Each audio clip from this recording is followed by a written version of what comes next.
The weirdest last meals on death row. Hey guys, what's up? It's Unknown Facts. Make sure you smash that subscribe button and hit the bell icon to get notified every time I upload. You won't want to miss out on any of the crazy, intriguing, and sometimes downright bizarre content we have lined up for you. Trust me, today's topic is one you won't forget anytime soon. Today we're diving into a super dark and honestly kind of creepy topic: last meals on death row. Imagine being in a cold, dimly lit cell, knowing that your time is almost up. The only thing you have left to look forward to is your final meal. It's a tradition that has fascinated and puzzled people for years. But these aren't your typical burgers and fries, these are straight up bizarre requests. We're talking about meals that make you scratch your head and wonder, why on earth would someone choose that as their last meal? From extravagant feasts to the simplest of snacks, the choices are as varied as they are strange. Like, what goes through someone's mind to ask for something so unusual before they die? Is it a reflection of their personality, a final act of defiance, or perhaps a way to find some comfort in their last moments? Let's get into it and explore some of the most peculiar last meal requests ever recorded. We'll delve into the stories behind these choices, the psychology of why someone might pick a certain dish, and what it says about them.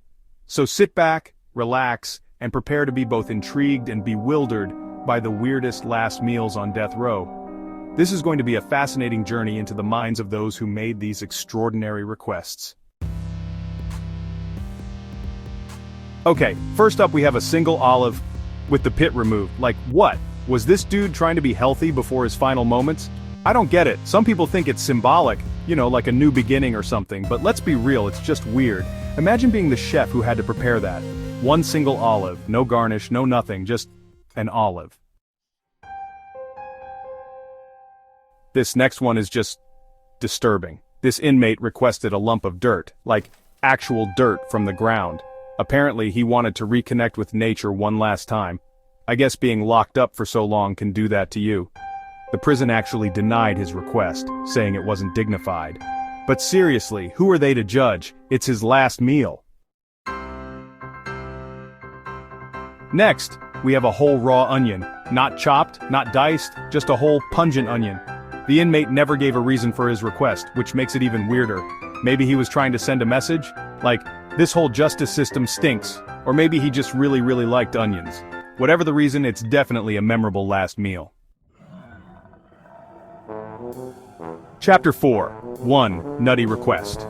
This one is short and sweet, literally. One single peanut. That's it. Some people think it might be a religious thing, or maybe he had a peanut allergy and wanted to go out with a bang. Or maybe, just maybe, he was a huge fan of Charlie Brown. We'll never know for sure, but it's definitely one of the more puzzling requests on this list. Chapter 5. A bucket of bones. This guy went out with a bang. We're talking a whole bucket of KFC chicken, like the family-sized bucket. Apparently he was a huge fan of the Colonel's secret recipe and wanted one last taste of greasy fried goodness. Can't really blame him, KFC is pretty bomb, but a whole bucket? That's some serious dedication. Chapter 6. Lettuce Be Real. Okay, this one is just sad. This inmate requested a single leaf of lettuce, that's it. No dressing, no croutons, just a plain, lonely leaf of lettuce. Some people think he was trying to atone for his sins by depriving himself, or maybe he was just over the whole food thing and wanted to keep it simple. Either way, it's a pretty bleak last meal. This guy had a taste for the sour stuff. He requested a whole jar of pickles. Not just any pickles though, he specifically wanted dill pickles. Maybe he was craving that salty, vinegary crunch. Or maybe he was trying to send a message to his enemies like, I'm taking all the pickles with me. Whatever the reason, it's a pretty unique last meal. Chapter 8. Up in Smoke. This next one isn't technically a meal, but it's still pretty interesting. In the world of last requests, you often hear about extravagant meals or nostalgic dishes that inmates want to savor one last time. But every now and then, you come across a request that stands out for its simplicity and its poignancy. This inmate requested a pack of cigarettes.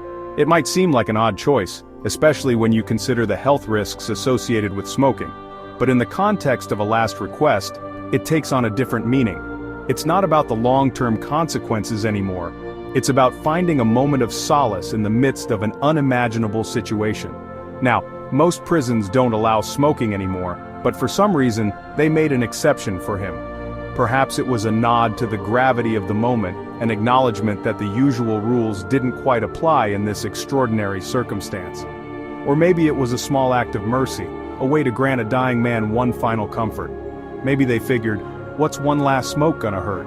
After all, the harm had already been done, and the end was inevitable. In that fleeting moment, the cigarette became more than just a habit or an addiction. It became a symbol of defiance, a way to reclaim a shred of autonomy in a situation where control had been stripped away. Or maybe they just wanted to get it over with.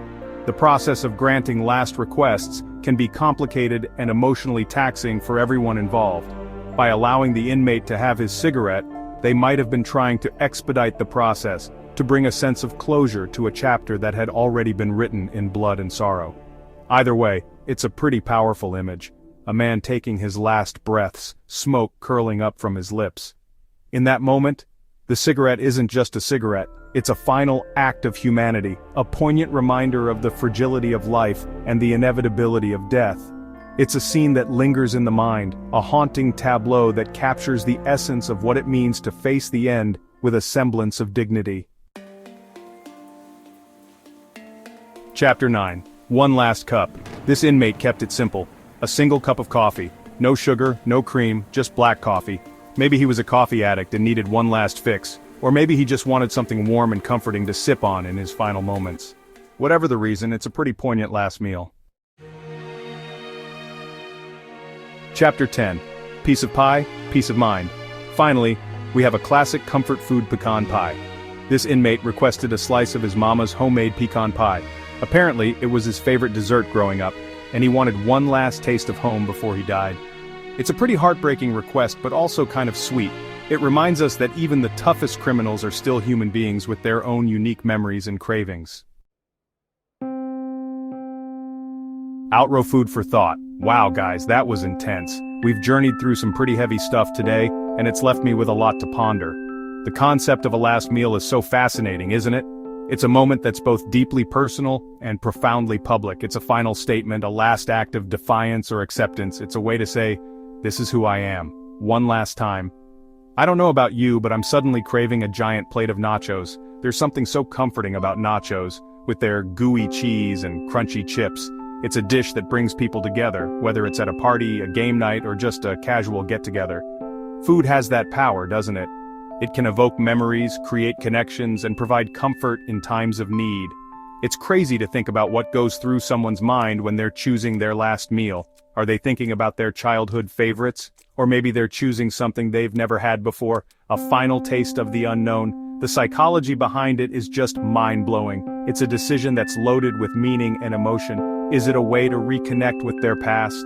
To relive a moment of happiness or comfort from their childhood? Maybe it's a dish their mother used to make or something they used to eat with friends.